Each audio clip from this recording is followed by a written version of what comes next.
If you're already deficient in certain vitamins and you take a hair growth vitamin, it's not going to help. It's not going to help because your body is going to prioritize those nutrients to your major organs, your heart, your lungs, your liver, your kidneys, things of that nature. Your hair and your skin are last on the list, y'all. Today, we are going to talk about a subject that I get asked about all the time, and I finally want to address it in today's video.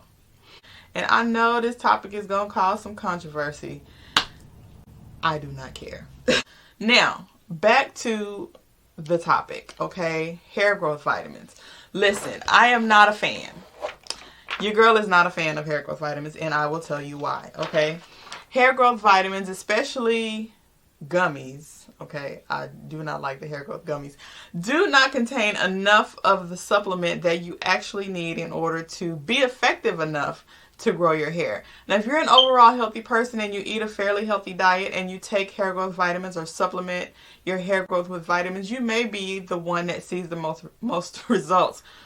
But if you are nutrient deficient in other vitamins and minerals and micronutrients, you are not going to see results with one hair growth vitamin, okay?